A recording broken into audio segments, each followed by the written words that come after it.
নমস্কার বন্ধুরা, কথক কৌশিকের গল্পের আসরে আপনাদের স্বাগত। আশা করি আপনারা সবাই সুস্থ আছেন। বন্ধুরা, আজ আপনারা শুনবেন সাহিত্যিক অসমঞ্জ মুখোপাধ্যায় রচিত জমা খরচ।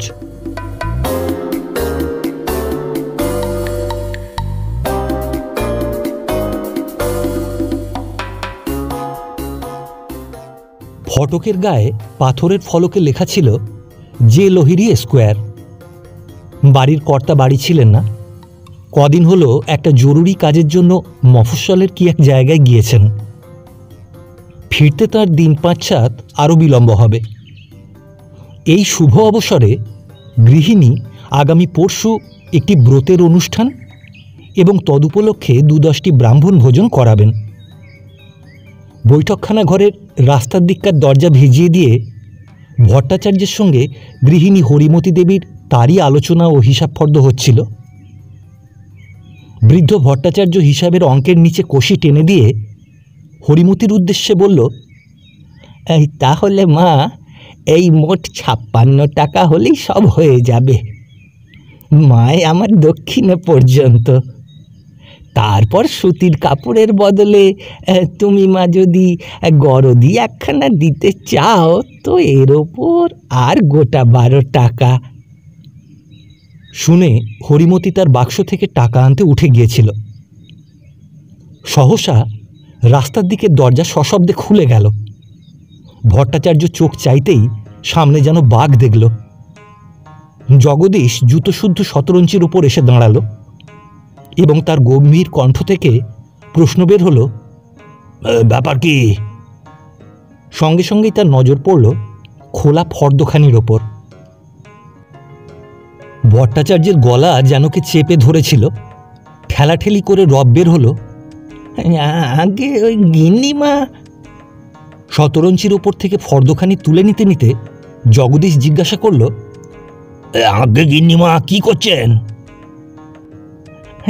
এই পরশু দিনটা ভালো আছে, তাই একটা হোম, পুজো, ব্রত, প্রায়শ্চিত্ত, চান্দ্রায়ণ, ব্রাহ্মণ ভোজন, এই শুভ দিনে কি করবার আয়োজনটা হচ্ছে?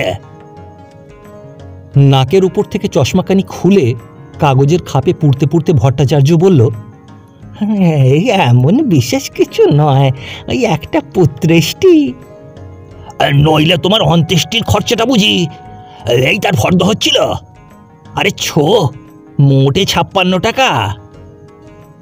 বলে ফর্দখানি টুকরো টুকরো করে ছিঁড়ে নিক্ষেপ করল। বলল, এই দেখো ভট্টাচ, তোমাকে কতবার বলতে হবে জানি না যে এইসব চালাকি আমার বাড়িতে কোশমিন কালো চলবে না। গরিব বলে মাসে ২টো করে টাকা তো দেবার ব্যবস্থা করে দিয়েছি। এ মাসের টাকা বুঝি পাওনি? আচ্ছা। বলে ব্যাগ থেকে ২টি টাকা বের করে ভট্টাচার্যের কোলের ওপর ফেলে দিয়ে বলল, যাও ভেগে পড়ো। খবরদার বলছি, আমার বাড়িতে এরকম ভট্টাচার্যগিরি চালাতে আর এসো না, তাহলে মাসে এই ২ টাকাও বন্ধ করে দেওয়া হবে। দুপা গিয়ে ফিরে আবার বলল, পুত্রেষ্টিটা বাগাতে পারলে তোমার দক্ষিণেটা কত আদায় হতো? গোটা ৫ টাকা তো। পুজোর বাজার টানাটানি বড় না। আচ্ছা নিয়ে যাও আরো ৫টা টাকা। বলে ব্যাগ থেকে আরো ৫ টাকা বের করে তার সামনে ফেলে দিল। বরাবর দ্বিতলে নিজের শয়নকক্ষে গিয়ে যে লোহিড়ী স্কোয়ার, তার সাহেবী পোশাক ছেড়ে ধুতি পরিধান করে জগদীশ লাহিড়ি হল এবং আরাম কেদারাখানিকে জানলার ধারে টেনে এনে তাতে ক্লান্ত দেহখানি এলিয়ে দিল। শরতের অপরাহ্ন।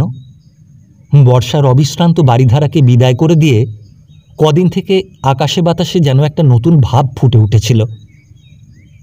প্রকৃতি দীর্ঘকালব্যাপী স্নান সমাপনান্তে সবুজ শাড়ি পরিধান করে শুদ্ধাচারিণীর মতো যেন আসন্ন পূজার জন্য প্রতীক্ষা করছিল। জগদীশ জানলার ধারে বসে দেখতে লাগলো পথের লোক চলাচলেরও অন্ত নেই। অসংখ্য রকম ফেরিওয়ালার ডাকেরও বিরাম নেই। ওদিককার ফুটপাথে একটা লোক ছড়া হেঁকে বই বিক্রি করছিল। এবার পুজোয় বিপদ ভারী, বউ চেয়েছেন মোটর গাড়ি। বুড়ো কর্তার কী দুর্দশা, নগদ মূল্য ১ পয়সা।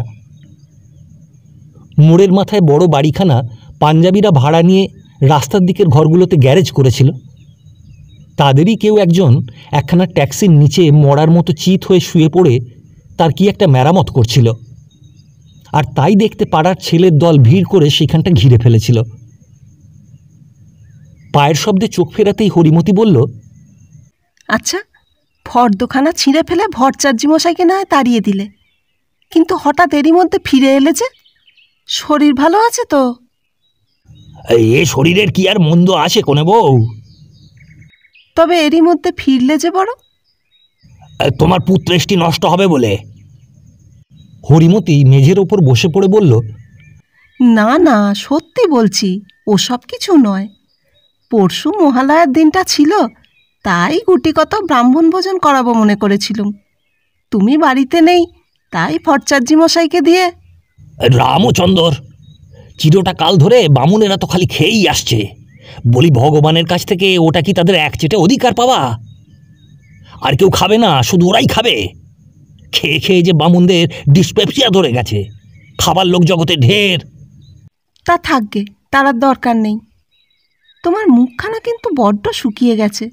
জল খাবার নিয়ে আসি, আগে কিছু খাও, তারপর বসে বসে জিরো। হরিমতি উঠে গেল। জগদীশও উঠে আলমারি খুলল এবং একটি ফ্লাস্ক বের করে তন্মধ্যস্থিত তরল পদার্থ ছোট একটি গ্লাসে ঢেলে উপর্যুপরি 2-3 গ্লাস গলার্ধকরণ করল। হরিমতি খাবারের থালাখানি রাখতে রাখতে বলল, গন্ধে ঘর একবারে ভরে গেছে। ওই ছাই খেলে বুঝি? ছাই বলতে নেই কোনে বউ, ওর অমর্যাদা করা হয়। এই বিকেল থেকেই বুঝি শুরু করলে? আরে এর আর কালাকাল কি আছে? গৃহীত ইবক এসেসু মৃত্যু না ধর্মমাচরেত। ওগো, ওই ধনেখালির খুঁড়ো আসছে না? ওই যে গো, ওই দিককার ফুটপাতে। হরিমতি সেই দিকে চেয়ে বলল, হ্যাঁ হ্যাঁ, তিনিই তো বটে। ইস, বড্ড রোগা হয়ে গেছেন তো। তবুও তো মরবার নামটি নেই, যেন অক্ষয় অমর হয়ে কোন বউ শিগগির শিগগির। বলে জগদীশ শশব্যস্তে উঠে দাঁড়িয়ে বলল, সরাও সরাও, শিগগির সরাও। কি সরাবো গো, অমন করছো কেন? আরে খাবারের থালা ফালা সব সরিয়ে নিয়ে যাও শিগগির। টুলখানা খাটের ধারে দাও। গোটা কতক শিশি, ওই শিশি ওই ডাক্তারখানার ওষুধের শিশি গো। আরে যা হয় রাখো না শিগগির টুলটার ওপর। এটা কি ক্যাস্টর অয়েল? এটা ওই তোমার সেই মালিশ? দাও দাও, মধুর শিশিটাও দাও। আর গোলাপ জলের খালি শিশি, হ্যাঁ হ্যাঁ ওটাও দাও। লেবেলটা দেয়ালের দিকে ঘুরিয়ে রাখো না ছাই। ওষুধের গিলাস একটা, আর জল 1 ঘটি, পিকদানিটা। এই থার্মোমিটারটা আলমারি থেকে বের করে। কি গো, কি ব্যাপার? আরে ব্যাপার আমার মাথার মুন্ডু। আরে এসে পড়লো বুঝি। ওই ফড়িংয়ের শরীরে পা চালিয়ে কিরকম জোরে জোরে আসছে। ব্যাটা যেন গো কম্বলখানা কম্বলখানা।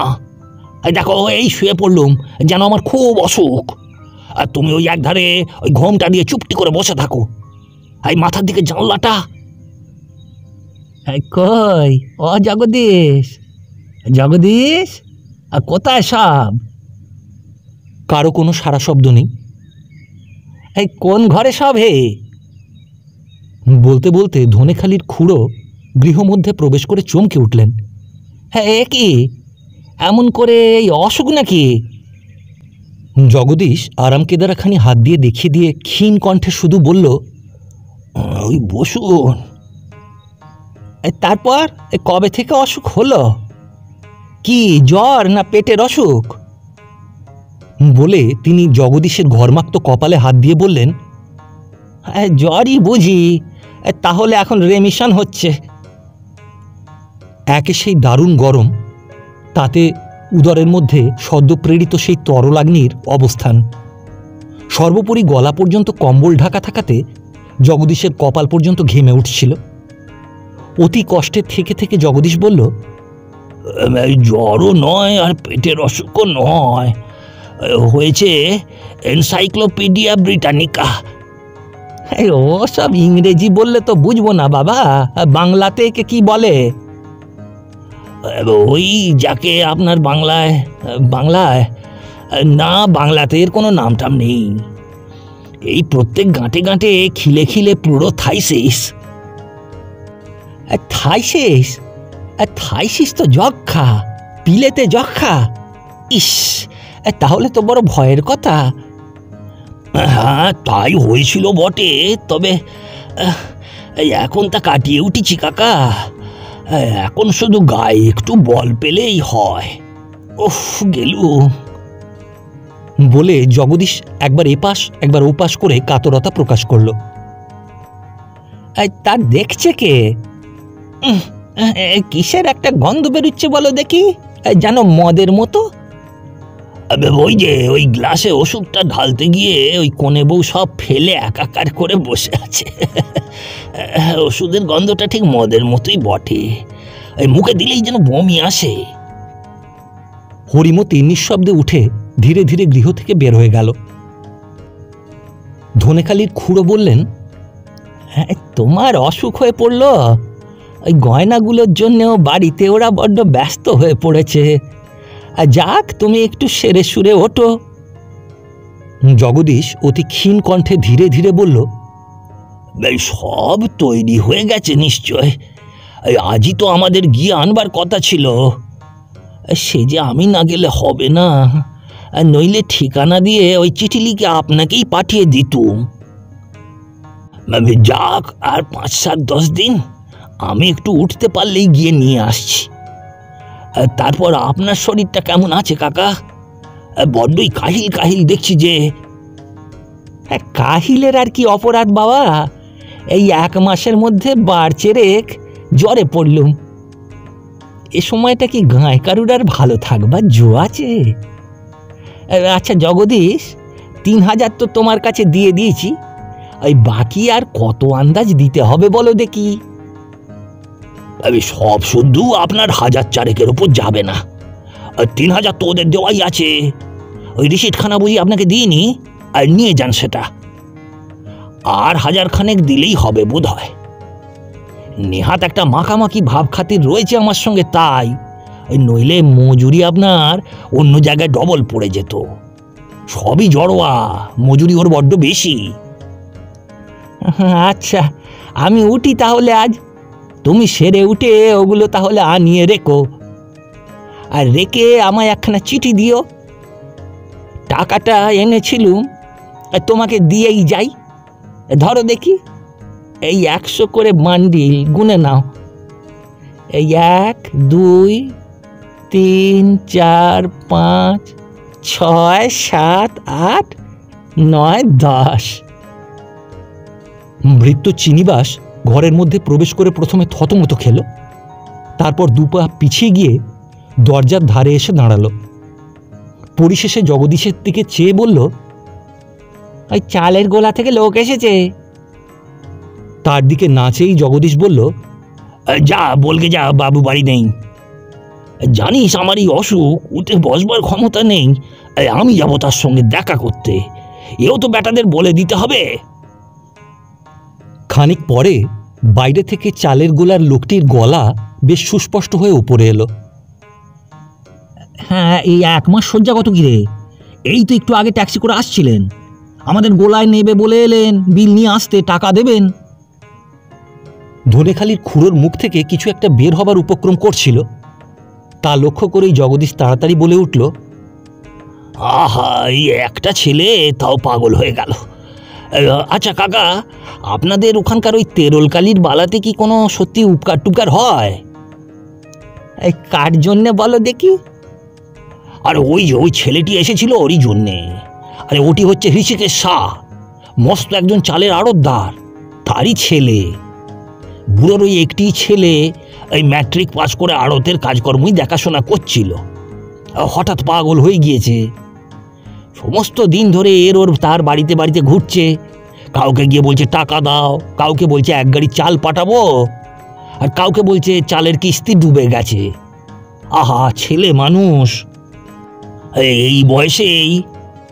আপনি একবার খবরটা নেবেন তো কাকা ওই বালাটা সম্বন্ধে। আচ্ছা, তা নেবক্ষণ। এখন উঠলুম তাহলে, আর নইলে 6-6টা ট্রেনটা আর পাবো না। বলে ধনেখালির খুড়ো পীড়িত ভ্রাতুষ্পুত্রকে সাবধানে থাকবার জন্য যথাবিহিত উপদেশাদি প্রদান করে প্রস্থান করলেন এবং পরক্ষণেই হরিমতি ঘরের মধ্যে এসে প্রবেশ করল। জগদীশ পূর্ববৎ শয়নাবস্থাতেই ক্ষীণ কণ্ঠে বলল, ও গেলুম কোনে বউ, আর বোধহয় বাঁচব। দেখো, আর ঢং বাড়িও না। কত রকমই যে জানো তুমি। ভেলা যা হোক, তোমার সব ফন্দি বুঝতে পেরেছি। কাকার ওই গহনার টাকাগুলো বুঝি গাপ করবার মতলবে আছো? আচ্ছা, এসব কি করতে লেগেছো তুমি? সেই মোটা কম্বলে তখনও সর্বাঙ্গ আচ্ছাদিত। গোঙাতে গোঙাতে জগদীশ বলল, আর বলো না কোনে বউ, এই এনসাইক্লোপিডিয়া ব্রিটানিকা অর্থাৎ কবিরাজিতে শব্দকল্পদ্রুম। মাগো গেলুম, তারা ব্রহ্মময়ী। ওগো হাঁ করে দেখছো কি? জানলা দিয়ে দেখো না তিনি গেলেন কিনা। যাবেন না তো কি আর থাকবেন? ওই তো যাচ্ছেন। ছি ছি, চিরটা কালই তোমার এই জুচ্চুরি। দুহাতে কম্বলখানাকে ঠেলে দিয়ে জগদীশ উঠে দাঁড়িয়ে বলল, জুচ্চুরি কিরকম? যার আছে তার কাছ থেকে এরকম করে না নিলে সে দেয় কখনো? সুতরাং এতে দোষ মাত্র নাস্তি। আর তাছাড়া জোচ্চোর তো সকলেই। হ্যাঁ, সবাই তোমার মতো জোচ্চোর। আর নয় তো কি, এক ধার থেকে ধরো, তোমার উকিল জোচ্চোর, ব্যারিস্টার জোচ্চোর, ডাক্তার জোচ্চোর, মুখতার জোচ্চোর, পান্ডা জোচ্চোর, গুন্ডা জোচ্চোর, খদ্দের জোচ্চোর, দোকানদার জোচ্চোর, শিষ্যি জোচ্চোর, গুরু জোচ্চোর, বামুন। থামো থামো, বকো না। উকিল, ব্যারিস্টার, ডাক্তার, মুক্তার সব জোচ্চোর, জানোই তাই। উকিল জোচ্চোর নয়, মক্কেলের কাছ থেকে আগে তার ফিয়ের টাকাটি কড়ায় গন্ডায় নিলেন হাতিয়ে। তারপর দিনের দিন মোকদ্দমার যখন ডাক পড়ল, তখন আর তার দর্শন নেই। আর একটা কেস নিয়ে তখন তিনি আর এক ঘরে হাজির। এদিকে মক্কেল বেচারা 20 বার করে দৌড়দৌড়ি করতে লাগলো তার কাছে, যেন দয়াময় তিনি একটু দয়া করবেন। আর তারপর ধরো মক্কেল বলছে পশ্চিম দিক বাবু মশাই, ঠিক সেটা পশ্চিম। তার উকিল বলছেন না না, পশ্চিম কিছুতেই নয়, বলতে হবে ও একেবারে সোজাসুজি পূব।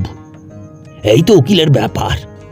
আর তারপর ধরো ব্যারিস্টার, তিনি বিলেত থেকে ওত নিয়ে এলেন যে কারো কাছ থেকে তিনি ফি বাবদ একটি পয়সা নেবেন না,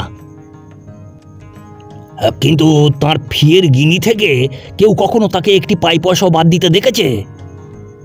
আর ডাক্তারের তো কথাই নেই, হয়েছে যদি একটু সামান্য সর্দি জ্বর, কি ধরেছে একটু ফিক ব্যথা, বলে বসলেন প্রকাণ্ড একটা বদখত নাম, গ্যালাক্টোগোগস কি হাইপোকন্ড্রিয়াসিস। কেস বড় খারাপ, হার্ট অ্যাটাক হবার খুবই চান্স। বড় বড় গোটাকতক বাক্য ঝেড়ে দিলেন বাড়ি শুদ্ধ সকলের মাথা একেবারে গুলিয়ে। তারপর এই রকমারি ধরনের প্রেসক্রিপশন লিখতে শুরু করে একদিকে খালি করতে লাগলেন রোগীর বাড়ির ক্যাশ বাক্স, আর অন্যদিকে বাড়াতে লাগলেন ওই নিজের নামের ব্যাংক অ্যাকাউন্ট। তারপর রক্ষে করো, আর তারপরে কাজ নেই, জানোই তাই। তাহলে বলো না কেন যে জগৎ শুদ্ধ সকলেই জোচ্চোর? আরে বলছি তো তাই। ওই হালফিল দেখো না কেন। আর মিনিট 5 বাড়ি ফিরতে যদি আমার দেরি হতো, তাহলেই ওই ভরচাজ বুড়ো 56টি টাকা হাতিয়ে নিয়েছিল আর কি। সুতরাং জগৎ শুদ্ধই জোচ্চোর। ও তোমার গিয়ে রাজা থেকে আরম্ভ করে মায়ার শোলা টিকটিকি পর্যন্ত সব জোচ্চোর, নয় কি বলো? স্বয়ং ভগবানকেও বাদ দেওয়া চলে না। স্বয়ং ভগবানও তাহলে জোচ্চোর? তবে দুবেলা তোড়জোড় করে তার নাম জপ করতে বসো কেন? ডাকাতেরা ডাকাতকালী পুজো করে জানো তো। সে মহাজোচ্চোরকে না ডাকলে কাজ সিদ্ধ হবে কেন? তা ভালো, এখন জল খাবারটা আনি। সে কথা আর বলতে, খিদে পেট একেবারে ছুঁই ছুঁই করতে লেগেছে। ওই ফ্লাস্কটা বের করে দাও, 6 আউন্সের নেশাটা একেবারে ঘোলা মেরে গেল। আহারান্তে নিদ্রার পর জগদীশ নিচে বৈঠকখানায় এসে যখন দরজা জানলা খুলে বসল, তখন বেলা 3য় প্রহর উত্তীর্ণ হয়ে গিয়েছিল। চিনিবাস চা এনে টেবিলের ওপর রেখে চলে গেল। ঠিক সেই সময় একটি সম্পূর্ণ অপরিচিত লোক হঠাৎ সামনে আবির্ভূত হয়ে জগদীশের মুখের দিকে চেয়ে বলল, মশাই গো, নমস্কার। দয়া করে 1 ঘটি জল যদি আনিয়ে দেন। তেষ্টাও পেয়েছে বটে, মৌতাতেরও সময়টা হয়েছে। কটা বাজলো বলতে পারেন? গোটা 4 হবে না? একটু বসতে পারি বোধ হয় এখানে আপনার? প্রশ্নকর্তা শুধু প্রশ্নই করল মাত্র, উত্তরের অপেক্ষা না করে একখানি চেয়ার টেনে নিয়ে শটান বসে পড়ল। লোকটির মুখের দিকে চেয়ে জগদীশ শুধু জিজ্ঞাসা করল, তোমার নাম কি বাবু? আসছো কোত্থেকে? এই থেকে যে কোথা তার কি বলবো, উপস্থিত ওই রাস্তার ফুটপাত থেকেই ধরে নিন। ভবঘুরে লোক, নির্ধারিত আস্তানা তো কোনো জায়গায় নেই যে নাম করে দেব। তারপর চায়ের পেয়ালার দিকে নজর পড়তেই লোকটি বলে উঠল, এই চা খাবেন নাকি? আচ্ছা, এই পেয়ালাটা আমায় দিন, আপনি দয়া করে বরঞ্চ আর এক পেয়ালা আনিয়ে নিন দেবতা। চাটা হলে আফিংটা মজে ভালো। বলে একটা ছোট্ট কৌটো থেকে একটি আফিংয়ের গুলি বের করে আলগোছে মুখের ভেতর ফেলে দিল এবং চায়ের বাটিটি টেনে নিয়ে দ্বিধাশূন্য নির্বিকার মনে তাতে চুমুক দিতে আরম্ভ করে দিল। লোকটির আচরণে জগদীশ বিন্দুমাত্র আশ্চর্যান্বিত বা বিরক্ত হল না। কেবল একদৃষ্টে তার সেই তাঁবাটে রঙের ছিপছিপে প্যাকাটে চেহারা, তার গোলাকৃতি নিষ্প্রভ চক্ষু এবং তার বাক্যালাপের ভঙ্গি লক্ষ্য করে যেতে লাগল। চা খেতে খেতে লোকটি বলতে লাগলো, কি জানেন, চা জিনিসটা বড় তোয়াজি, আফিংটার সঙ্গে জুত হয় ভালো। পয়সা করি তো সম্বল নেই, ভিখিরি মানুষ, খেতেই পাই না, তা আবার চা। এই তবু যা হোক, মশায়ের দয়াতে চাটা খাওয়া হলো মন্দ নয়। বলে খালি চায়ের বাটিটা টেবিলের ওপর রেখে পকেট থেকে একটা পোড়া আধখানা সিগারেট বের করে বলল, একবার এই দেশলাইটা দয়া করুন দয়াময়। জগদীশ চিনিবাসকে ডেকে আর এক পেয়ালা চা আনতে বলে লোকটির দিকে চেয়ে বলল, আসছো কোত্থেকে তা তো শুনলুম, এখন যাবে কোথায়? আগে যাওয়ার ঠিকানা ঠিক আছে, ওই স্টিফেনসন সাহেবের কাছে যখন কাজ করতুম তখন মাইনের টাকা থেকে বড়বাবুর কাছে ওই মাসে গোটা 20 টাকা করে জমা রাখতুম। প্রায় 100-3 টাকা হয়েছিল। তারপর আজ 8 মাস হলো চাকরিটা ছেড়ে দিয়েছি।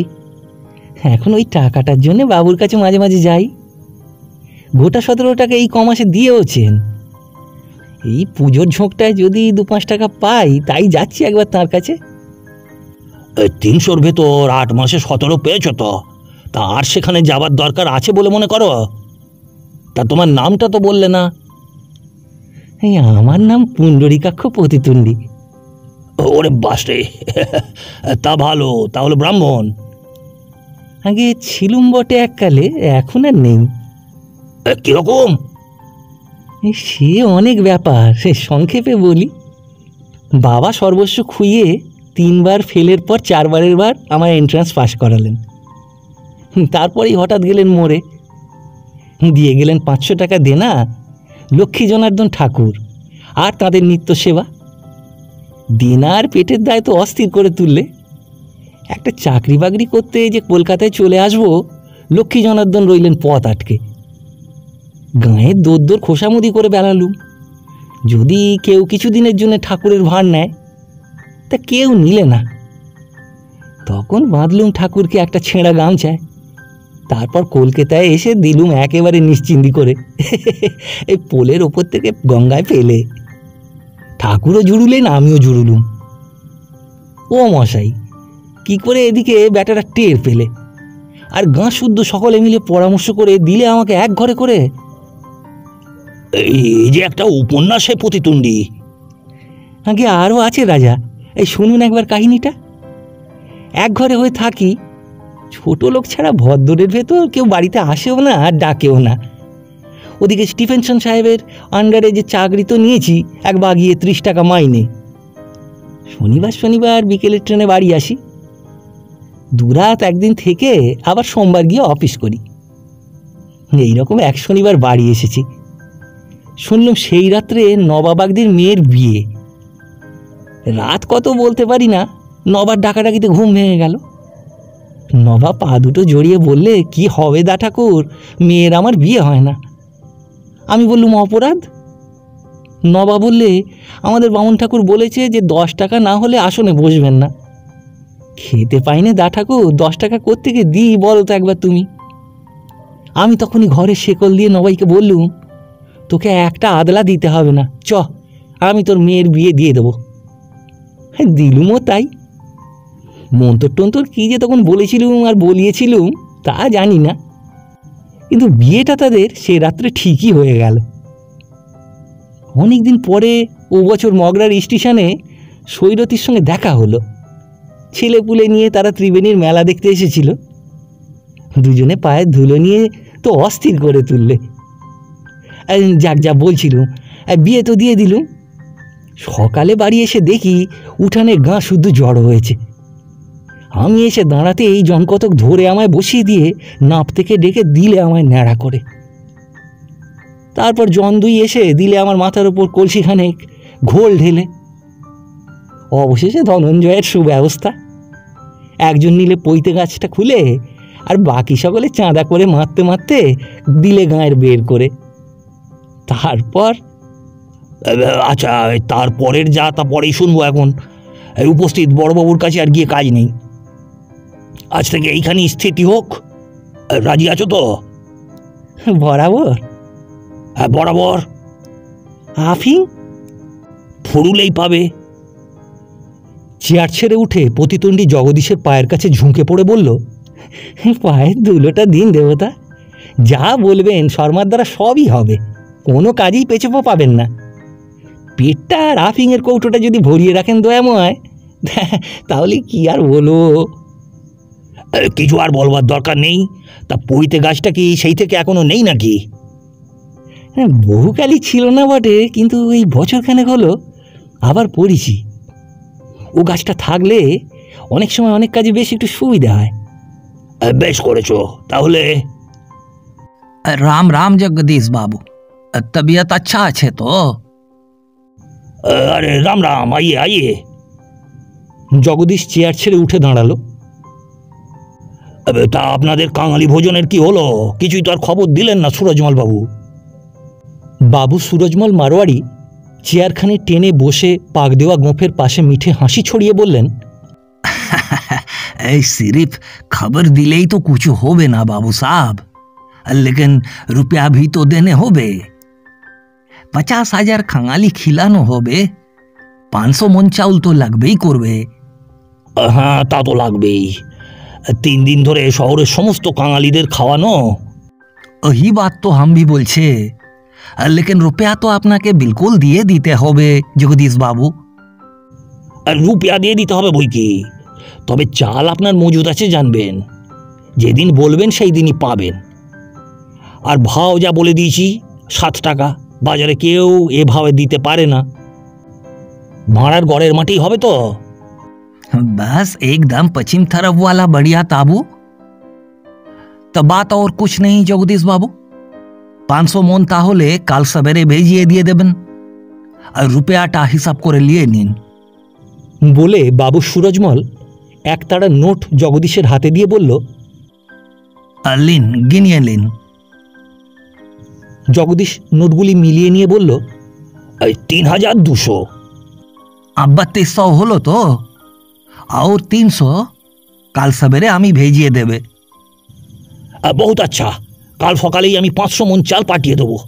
আর কোনো খবর? আব্বাস।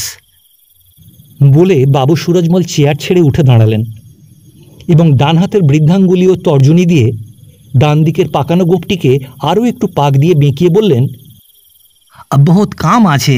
রাম রাম জগদীশ বাবু। সুরজমল চলে গেলে জগদীশ চিনিবাসকে হাঁক দিয়ে ডাকল। চিনিবাস এলে বলল, দেখ, চালের আড়তে গিয়ে বলে আয় বাবু এখনই বাইরে কোথায় চলে যাবেন, তোমাদের টাকা নিতে ডাকছেন। আর দেখ, এই প্রতিদ্বন্দ্বী বাবু আজ থেকে এইখানে খাবেন দাবেন থাকবেন, তোর মাকে বলে আয়। আসছি, বামুন দিদি অনেকক্ষণ থেকে এসে বসে আছে। কে বামুন দিদি? ওই ভবানীপুরের। অন্দরের দরজার দিকে চেয়ে জগদীশ ডাকল, কই কোথায়? কেষ্টর মা, কি খবর তোমার? থান পরিহিতা একটি প্রৌঢ়া বিধবা একটি ছোট ছেলের হাত ধরে ধীরে ধীরে দরজার পাশে এসে দাঁড়ালো। তার দিকে চেয়ে জগদীশ বলল, আমি ভারী ব্যস্ত, তোমাদের কি বলো দেখি শিগগির।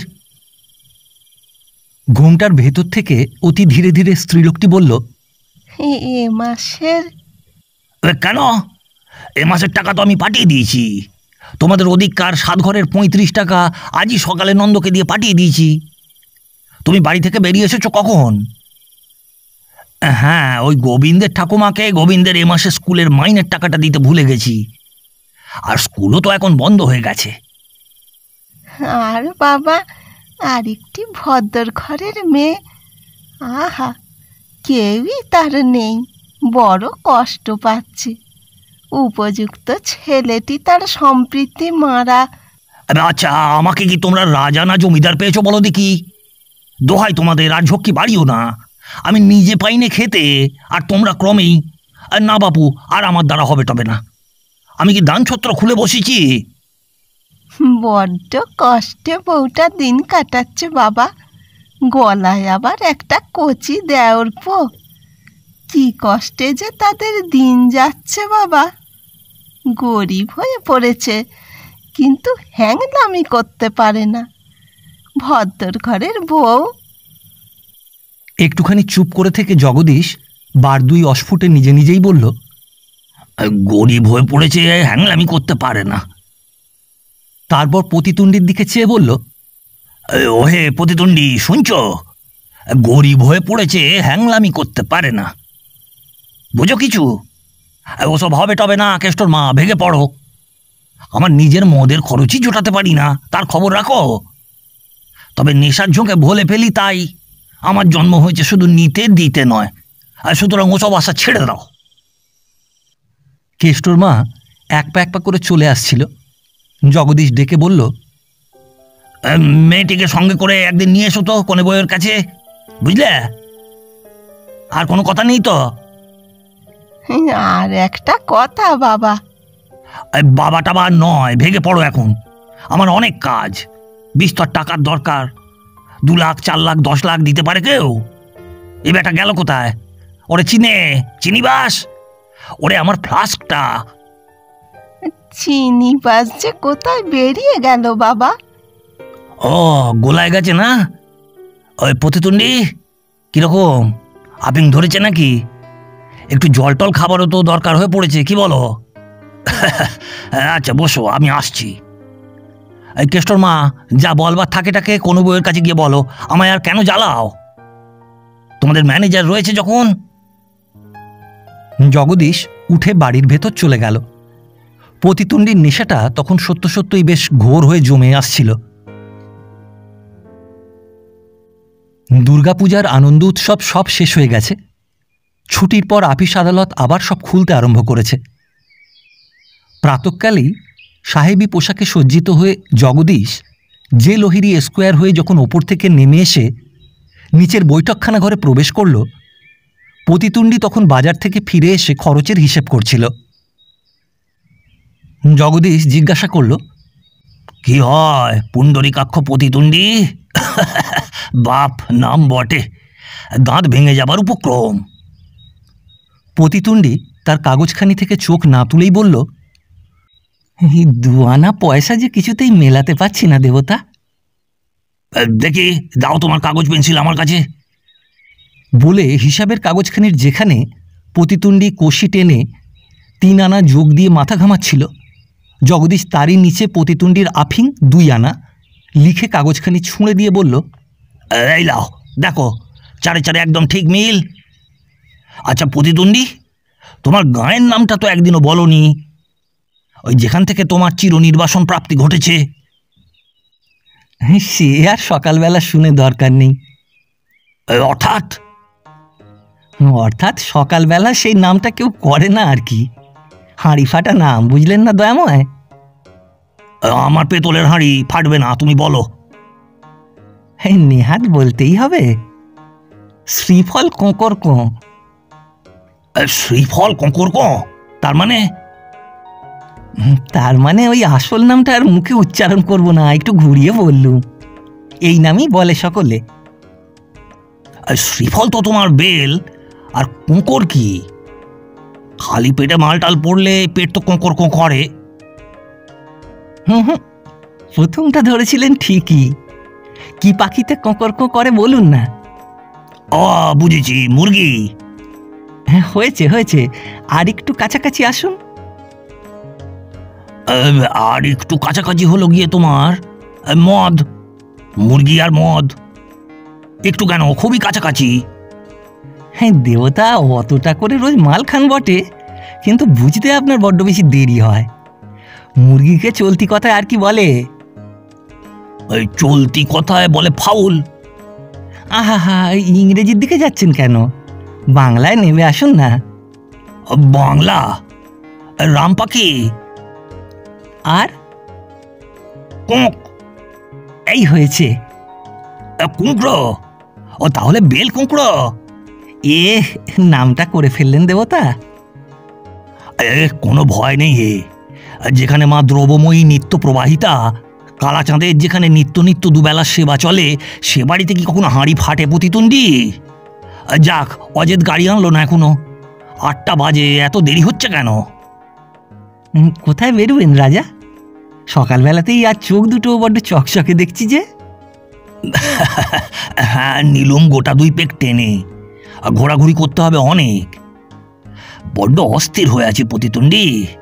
এইটে লাগলেই ব্যাস, বিট দ্য ফোর্ট উইলিয়াম। একেবারে 1,3,000 হস্তগত। তাহলেই রিটায়ার্ড হয়ে বসা আর কি। ভগবানকে ভালো করে ডাকো প্রতিতুণ্ডি।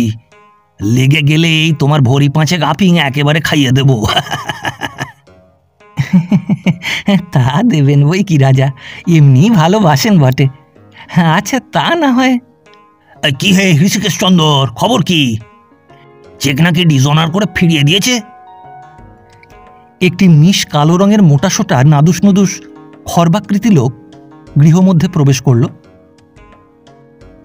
গলায় তুলসীর মালা আর ময়লা ঢিলে পাঞ্জাবি গায়ে, পায়ে ক্যাম্বিসের জুতো। গোঁপ কামানো হলেও তার কাঁচা পাকা চুলগুলি চিকচিক করে উঁকি মারছিল। লোকটি প্রবেশ করেই অনেকখানি নুয়ে পড়ে যুক্ত হাত দুটি কপালে ঠেকিয়ে বলল, পাতপের নাম, এই চেকখানা দ্বিজনাথ করেই ফিরিয়ে দিয়েছে হুজুর। ডিজঅনার করে ফিরিয়ে দেওয়াচ্ছি আমি। 5,000 থাকতে থাকতেই আমি যার 20,000 জমা দিয়ে রাখি, আমার চেক ডিজঅনার। মজাটা টের পাওয়াচ্ছি আমি। হ্যাঁ, পাওয়াবেন বই কি হুজুর। আপনি হচ্ছেন কি দরের লোক। আপনার সঙ্গে কিনা তবে হুজুরের কাছে একটা নিবেদন করি বলে চালের আড়তদার হৃষিকেশ শাহ আর একবার হাত দুটি জোর করে বলল, এই বড্ডই টাকার টান। আপনার এমন বেশি কিছুই নয়, সব শুদ্ধ তো মোটে 3,751। যদি দয়া করে হুজুর ওটা নগদই দিয়ে দেন তো। কিছুতেই না। ইস্টার্ন ব্যাংকে আমি দেখাচ্ছি একবার মজাখানা। বাপ বাপ বলে ওই চেকের টাকা ডেকে দিতে হবে না। এই জন্যই তো যাচ্ছি এই কমান্ডার ইন চিফের কাছে এখনই। এই যে অজেদ এসেছো? আরে 8টা বেজে গেল, এত দেরি করে গাড়ি নিয়ে এলে? হা, আর নাও নাও, আর দেরি করো না, স্টার্ট দাও। জগদীশ উঠে দাঁড়ালো। আড়তদার হৃষিকেশ শাহ তেমনি জোর হস্তে বলল, হুজুর, আপনার হাত ঝাড়লেই পর্বত। টাকাটা আটকে থাকলে। না না, তা কি হয়? আমি টাকাটা দিয়ে দিলেই তো চুকে গেল। ইস্টার্ন ব্যাংকে একবার মজাটা দেখানো দরকার কিনা? টাকার জন্য তোমার কোনো ভাবনা নেই হৃষিকেশ? এই দেখো না, 5-7 দিনের মধ্যেই ডেকে তোমাকে টাকা দিতে হয় কিনা। জগদীশ গাড়িতে গিয়ে উঠে বসল। পেছনে পেছনে হৃষিকেশও গাড়ির ধারে এসে দাঁড়ালো। জগদীশ জিজ্ঞাসা করল, হ্যাঁ হ্যাঁ শাহ, এবার আমার খাবার চাল যা দিয়েছিলে ও কি রেঙ্গুন নাকি? চোখ খানিকটা কপালের ওপর তুলে এবং সঙ্গে সঙ্গে জিভটাও খানিকটা বের করে হৃষিকেশ বলল, হ্যাঁ বলেন কি হুজুর, 10 টাকা মনের কাটারি ভোগ চাল। না না, ও কুলি রাইস খাওয়া আমার চলবে না, মরে যাবো তাহলে, বুঝলে? বলি ওর ওপর কিছু আছে? ওর ওপরে তো চালই হয় না হুজুর, তবে 5খানা বস্তা বাদশা ভোগ এক আড়ত থেকে এসেছে। বলেন তো পাঠিয়ে দেবো ওই 5খানা বস্তা? কিন্তু বেজায় দাম। আমাদেরই খরিদ হুজুর ওই 10 টাকা 13.5 আনা করে। আরে 10 টাকা হোক আর 12 টাকা হোক, তাতে কি, খেতে পারা যাবে তো। আচ্ছা দিও ওই 5খানা বস্তা পাঠিয়ে, আজই দিও, চাল প্রায় ঘরে শেষ হয়ে এসছে। গাড়ি চলতে আরম্ভ করল। হৃষিকেশ আর একবার নুয়ে পড়ে প্রণাম করে যখন মাথা তুলল, তখন জগদীশের মোটর অনেক দূর চলে গেছে। দেবতা কাশী থেকে ফিরবেন কবে তাহলে? দিন 4 মধ্যেই ফিরবো, কিন্তু যাওয়া বোধ হয় আজকাল ঘটে উঠবে না প্রতিতুণ্ডি। ওই বন্দে মাতরম ব্যাংকের একটা হেস্ত নেস্ত না করে নড়ছি না। সেই তো লালবাতি জ্বালাবি বাবা, গরিবকে 2-4 লাখ দিতে এত টালমাটাল করছিস কেন? ব্যাংকের কিসব হেঁয়ালির ব্যাপার কিছুই বুঝতে পারি না রাজা। মোটা মোটা টাকা একবার জমা দিচ্ছেন, আবার তুলে নিচ্ছেন, আবার জমা রাখছেন, এসব। ওসব আর বুঝেও দরকার নেই প্রতিতুণ্ডী। এইরকম দিতে নিতে শেষে 3-4 লাখ ওভারড্রাফট দিয়ে আমাকে সাধুশ্রেষ্ঠ ম্যানেজারবাবু দয়া করবেন আর কি। তারপরে তার সঙ্গে আদা আদি বকরা একবার হস্তগত করতে পারলে হয়। তারপর সম্মার কাছ থেকে ভাগ নেওয়াবো এখন। যাক, এ সপ্তাহের মধ্যে বোধ হয় আমার কলকাতা ছেড়ে কোথাও যাওয়া চলছে না প্রতিতুণ্ডী। আজ তোমার কী বার হলো বলো দেখি? আজ হলো আপনার মঙ্গলবার। আজ মঙ্গলবার? ধনেখালির খুড়ো তো তাহলে আজই আসবেন। এই যে অজেদ এসেছে, বসো।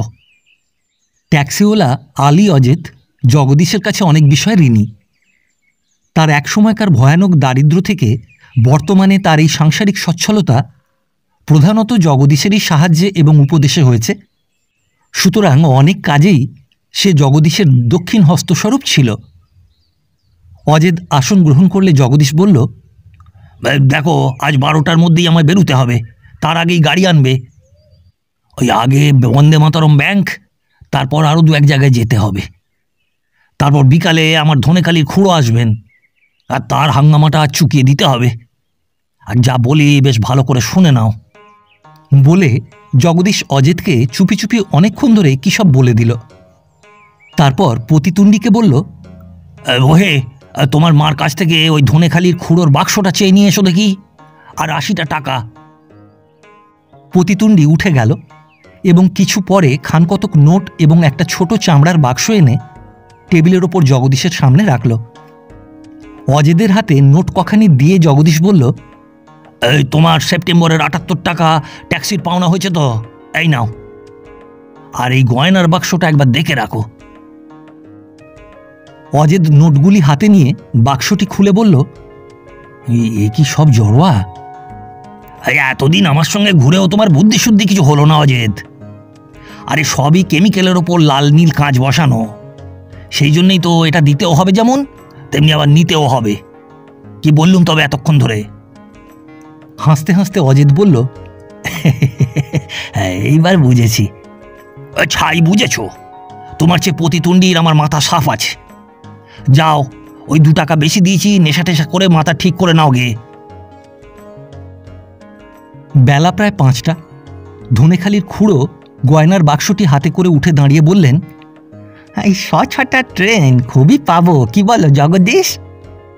হ্যাঁ, তা খুব পাবেন। এখন 5টাও বাজেনি। তাহলে গয়না আপনার সব পছন্দ হয়েছে তো কাকা? এমন গয়না যদি না পছন্দ হয়, কি পছন্দ হবে বাবা? আর তুমি যে উপকার করলে তার কি বলবো। ভগবান তোমার দিন দিন উন্নতি করুন।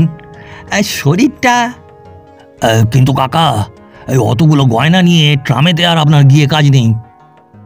কলকাতা জায়গা, পথে ঘাটে কত রকমের জোর চোর, বলা যায় না তো কিছু। আমিও তাই বলি বাবা। তুমি আমার ট্যাক্সি একখানা আনিয়ে দাও, কত আর ভাড়া নেবে? এই শিকে 5-একের মধ্যেই আর কি। ওহে প্রতিতুণ্ডী, কোথায় গেলে? আর দেখো, ওই ঝাঁ করে একখানা ট্যাক্সি ডেকে আনো দেখি, এই মোড়েই পাবে এখন। প্রতিতুণ্ডী অনতিবিলম্বেই একখানা ট্যাক্সি এনে হাজির করল এবং ধনেখালির খুড়ো জগদীশকে আরেক দফা আশীর্বাদ ও ভগবানের কাছে তার জন্য শুভকামনা ইত্যাদি জানিয়ে গয়নার বাক্সটি একটি কাপড়ে জড়িয়ে নিয়ে গাড়িতে গিয়ে উঠে বসল।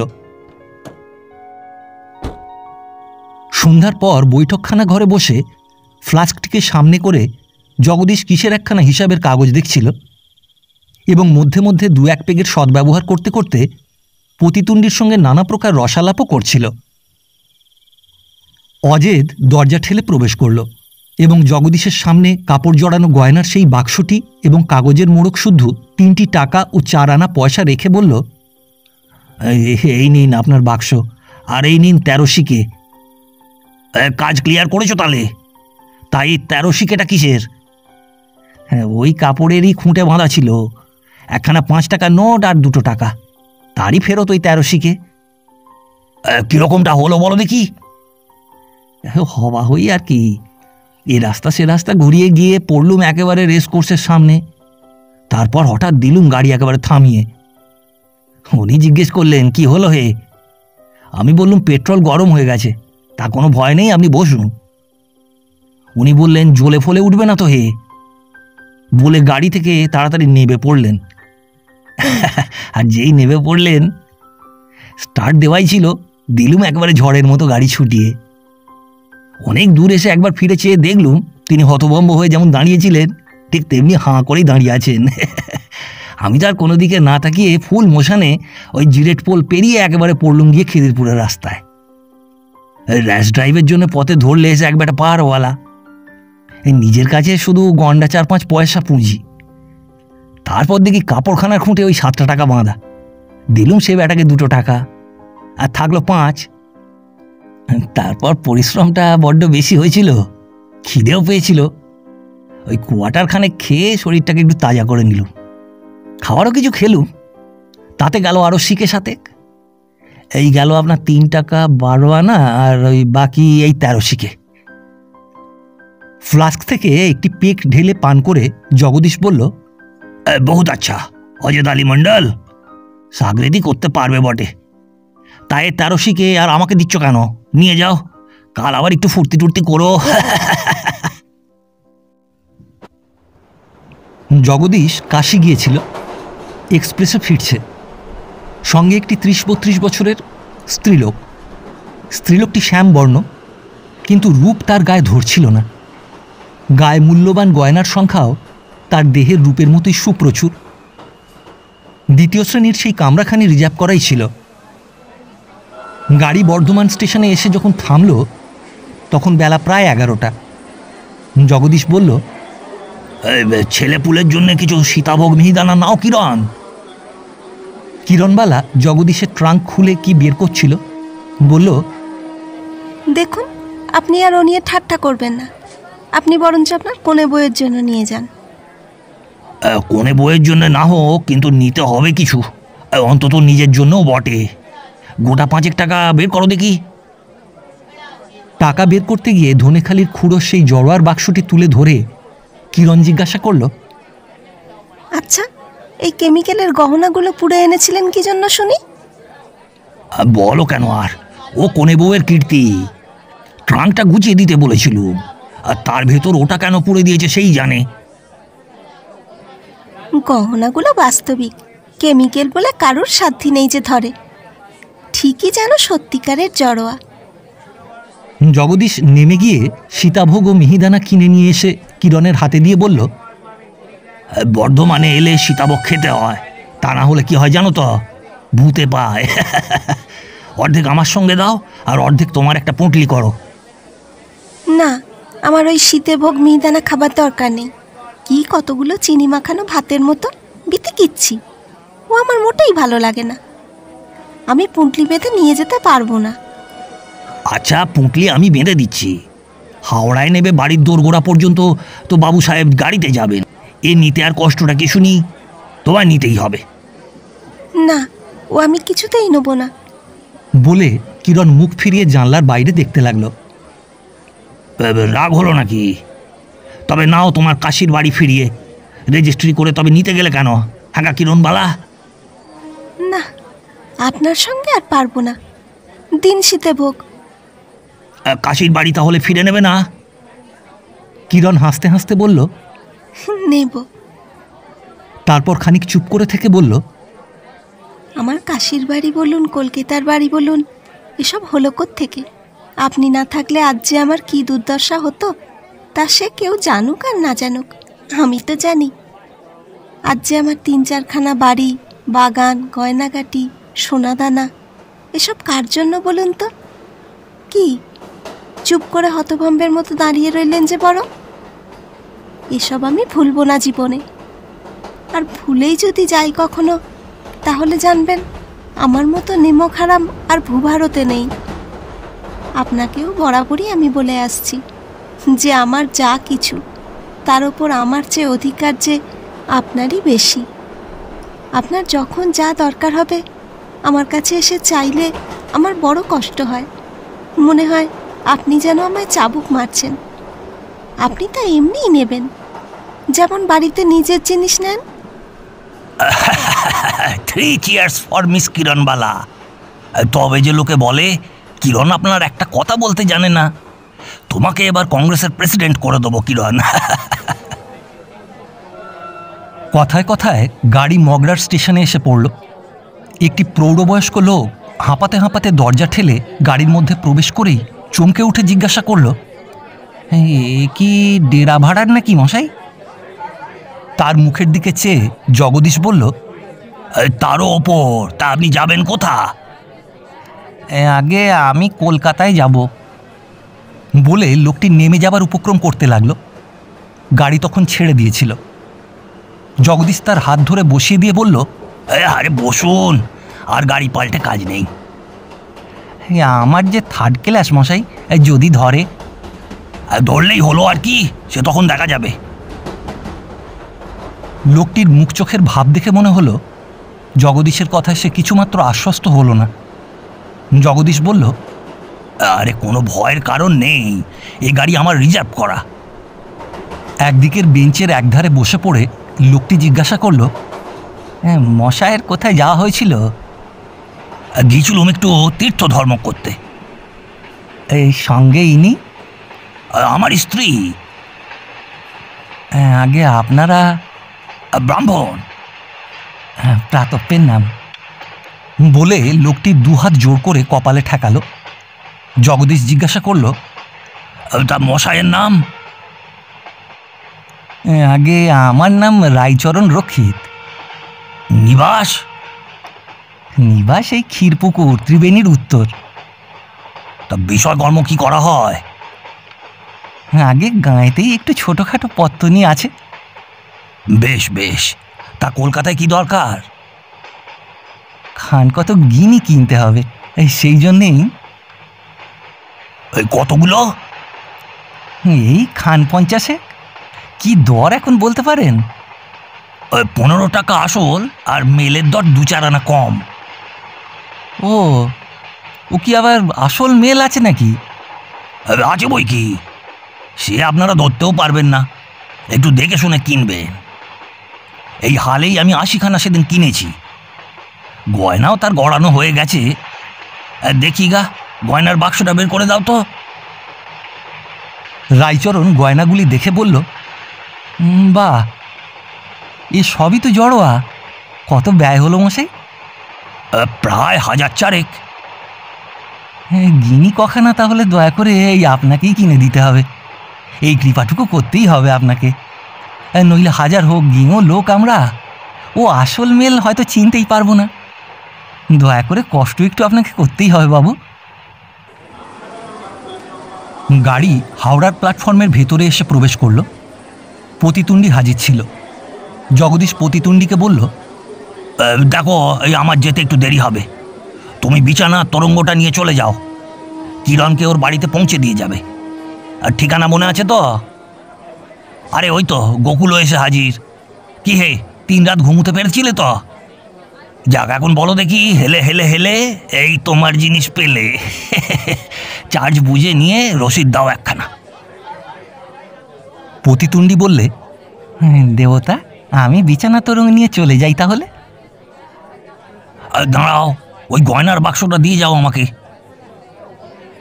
সকলে চলে গেলে রায়চরণ হাত দুটি জোর করে জগদীশকে বলল, তাহলে কি অনুমতি হয়? ধনেখালির খুঁড়োর গয়নার বাক্সটি হাতে নিয়ে জগদীশ বলল, ধরেছেন এত করে, চলুন দি কিনে আপনার গিনি কখানা। একখানি ট্যাক্সি করে উভয়ে লালবাজারে একটি পোদ্দারের দোকানে প্রবেশ করল। জগদীশ পোদ্দারকে জিজ্ঞাসা করল, এই খান 50 গিনি দিতে হবে যে, দেমশাই আজকের দর কি? পোদ্দার তখন কি একটা ওজন করছিল, সেই দিকেই চেয়ে বলল, এই 15 টাকা 2 আনা। জগদীশ চমকে উঠে বলল, 15 টাকা 2 আনা বলছেন কি আপনি? আজকের দর যে 15 টাকা। কে বললে আপনাকে? আমি বলছি। 15 টাকাতে কেউ দিতে পারবে না। আরে আপনার পাশের দোকান থেকেই আনবো। একে পাড়াগাঁয় দেখেছেন কিনা, তাই সঙ্গে সঙ্গে একেবারে 2 আনা বেশি। পোদ্দার একটু চটে গেল, বলল, 15 টাকাতে যদি কোথাও থেকে আনতে পারেন তো এখান থেকে নাক্ষর দিতে দিতে সেইখানে যাব। তর্কচ্ছলে জগদীশও একটু যেন উষ্মা দেখিয়ে বলল, আমারও নাম পঞ্চানন চক্রবর্তী নয়, যদি 15 টাকায় না আনতে পারি। এই পাশ থেকেই নিয়ে আসছি, দেখুন না। গয়নার বাক্সটা নিয়ে মিনিট 5 একটু বসুন তো রক্ষিত মশাই, দেখি কেমন না আনতে পারি। বলে গয়নার বাক্সটি রায়চরণের কোলে বসিয়ে দিল। তার হাত থেকে রুমালে বাঁধা নোটের তাড়াটি নিয়ে জগদীশ দোকান থেকে নেমে পড়ল এবং রক্ষিতের উদ্দেশ্যে আর একবার বললে, দেখবেন গয়নার বাক্সটা একটু সাবধানে। বলে জগদীশ পাশের দোকান থেকে 15 টাকা দরে গিনি কিনতে চলে গেল। রক্ষিতের 800 টাকার নোটের তাড়াটি গামছায় জড়ানো তার কোমরে বাঁধা ছিল।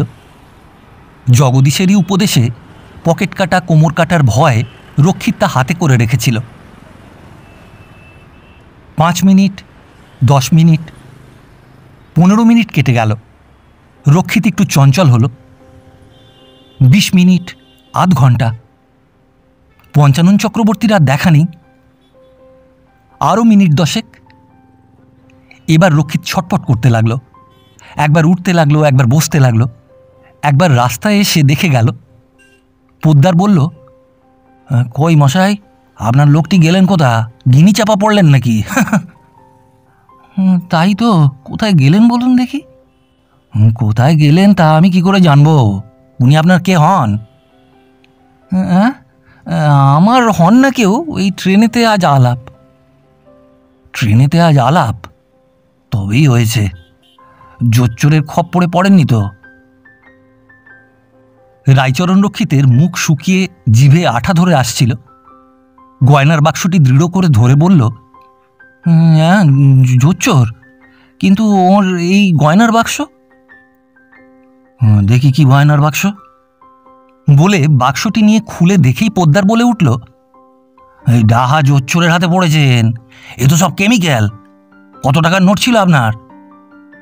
রক্ষিত শুধু একটা বলে সেখানে বসে পড়ল। সন্ধ্যার পর জগদীশ নেশায় বুঁদ হয়ে টলতে টলতে ঘরে ফিরল। তার 2 বগলে 2টি হুইস্কির বোতল, গলায় ও মাথায় ছড়া কতক জুঁইয়ের গোড়ে জড়ানো। অন্দরে প্রবেশ করে কনে বউকে সামনে দেখে বলে উঠল, কনে বউ, I beat the Fort William, বুঝতে পেরেছ? একেবারে beat the Fort William. 4 lakh. আজ বড় আনন্দের দিন, একেবারে 4 লাখ। এই প্রতিতুণ্ডী, কাম হিয়ার। আজ আফিং ফাফিং সব দূর করে ফেলে দেবো। আজ খালি হুইস্কি চলবে। হরিমতি বলল, আজ বুঝি খুব খেয়ে এসেছ? হ্যাঁ, 1 পেট খেয়েছি কোনে বউ, আরো খাবো। বুঝতে পারছো না, একেবারে 4 লাখ। বাবা, বিশ্বেশ্বরকে অত করে ডেকে এলুম, এ কি বিফলে যায়? একেবারে 4 লাখ। আবার তার সঙ্গে নেজুর এলো রায়চরণ রক্ষিত মশায়ের 800। যেন জাহাজের সঙ্গে জালি বোট, বরের সঙ্গে নিদবর। হরিমতি কোনো কথা বলবার আর সুবিধে পেল না। খানিক চুপ করে থেকে বলল, চলো ওপরে চলো। টলতে টলতে জগদীশ বলল, এই সব এসো, আজ আজ খালি হুইস্কি চলবে। প্রতিদ্বন্দ্বী খাবে, ওই চিনে বেটা খাবে, আমি খাবো, এই কোনে বউ খাবে। আজ হুইস্কিতে বাড়িঘর সব একবারে ভাসিয়ে দেবো। হুইস্কির বোতল 2টি জগদীশের হাত থেকে নিয়ে কোনে বউ তার হাত ধরে বলল, বকো না বেশি, চলো ওপরে। বারাণসীর পাড়ে হাউলির প্রান্তভাগে একটি সুবৃহৎ অন্নসত্র খোলা হয়েছে। কোথাকার কোন রাজা এ প্রতিষ্ঠা করেছেন তা এ পর্যন্ত লোকে জানতে পারেনি, বা জানবার জন্য বিশেষ কারো কোনো আগ্রহ হয়নি। এ শুধু কানা খোঁড়া দিনদরিদ্র পথের কাঙালিদের জন্য, যারা পেট পুরে কোনোদিন 2টি খেতে পায় না। বেলা প্রায় দ্বীপ্রহর। সত্রের বিস্তৃত উন্মুক্ত চত্বরে অসংখ্য কাঙালি সারি সারি খেতে বসেছে। আহারের সঙ্গে সঙ্গে কোলাহলটা তারা বড় বেশি করছিল। পেট পুড়ে খাওয়ার তৃপ্তি ও আনন্দ তাদের সকলের চোখে মুখে ও কণ্ঠে ফুটে বার হচ্ছিল। একটি রুক্ষ শুষ্ক ছিপছিপে দীর্ঘাকার ব্রাহ্মণ হুঁকা হাতে ধূমপান করতে করতে চারিদিকে ঘুরে তাদের খাওয়ার তদারক করে বেড়াচ্ছিল। লোকটি আসলে তদারক যত করছিল তার থেকে অনেক বেশি বাজে বকুনি বকে যাচ্ছিল। জন 2-3 পথিক ভদ্রলোক চত্বরের একপাশে দাঁড়িয়ে এই বিরাট কাঙালি ভোজন দেখছিল। যে লোকটি তদারক করে বেড়াচ্ছে সে কাছে এলে তাদেরই একজন জিজ্ঞাসা করল, এটি কার ছত্র মশাই? লোকটি তাদের মুখের দিকে একবার কটমট করে চেয়ে হুঁকায় একটা টান দিল এবং তাদেরই দিকে এক মুখ ধোঁয়া ছেড়ে দিয়ে বলল, আপনাদের ছত্তর ওই দিকে সব আছে, রাঙামেটে, আমবেড়ে, রাজরাজেশ্বরী, কুচবিহার। এটা হলো শুধু কাঙালি। আপনারা অফিসার তো, ওই তাহলে রাঙামেটেতেই সুবিধে হবে, 9টার ভেতরেই খাওয়া শেষ। অনেক অফিসারই ওখানে খেয়ে থাকেন। যে লোকটি প্রশ্ন করেছিল সে বলল, আমরা খাবার জন্যে ছত্র খুঁজছি না, আমরা কাশিতে বেড়াতে এসেছি, এই ছত্রটি কে করেছেন তাই জিজ্ঞাসা করছি। ও তাই বলুন, মাফ করবেন। ওহে, ওইদিকে কটা পাতায় ভাত দিতে হবে, যে ভাত নিয়ে এসো। কি চাই? শুক্তো? আগে এটি করেছেন? হ্যাঁ দিচ্ছে দিচ্ছে, চেঁচিও না। এটি করেছেন গিয়ে কলকাতার একটি মস্ত ধনী লোক, তাকে রাজাও বলতে পারেন, দেবতাও। কলকাতার কোন জায়গায় থাকেন তিনি? থাকতেন বটে আগে, সেই সব চিরদিনের জন্য ত্যাগ করে এখন এইখানেই। হ্যাঁ হ্যাঁ, অম্বল আছে বই কি, টক নিয়ে এসো হে, টক টক। হ্যাঁ, তিনি সপরিবারে আজই সকালে এখানে এসেছেন। ও ঠিকই বটে, আজ সকালে ক্যান্টনমেন্ট স্টেশনে খুব মস্ত কে একজন যেন জমিদার নামলেন, সঙ্গে লোকজন, চাকর বাকর, জিনিসপত্র, গাড়ি পালকি, খুব হই ব্যাপার। না না, সে ইনি নন, এর লোকজনও নেই, চাকর বাকরও নেই, গাড়ি পালকিও নেই। কাঙালিদের জন্য সর্বস্ব দিয়ে দেবতা আমার নিজেই কাঙালি হয়ে বসেছেন। ওই যে আমার রাজা রানী দুটিতে বসে কাঙালিদের খাওয়া দেখছেন, দেখতে পাচ্ছেন না? ওই যে করবী ফুলের গাছটা, ফুল শুদ্ধ যেখানে নুয়ে পড়েছে, বলে সেই দিকে হাত দিয়ে দেখিয়ে দিল। ভদ্রলোকটি জিজ্ঞাসা করল, উনি কি সমস্তই দান করেছেন? নিজের খাবার জন্য কিছু রাখেননি? হ্যাঁ, ঠিক খাবার জন্যে উনি কিছু রাখেননি, বলেন এত কাঙালি নিত্য যেখানে খাবে, আমাদের দুটো পেট সেখান থেকেই চলে যাবে এখন।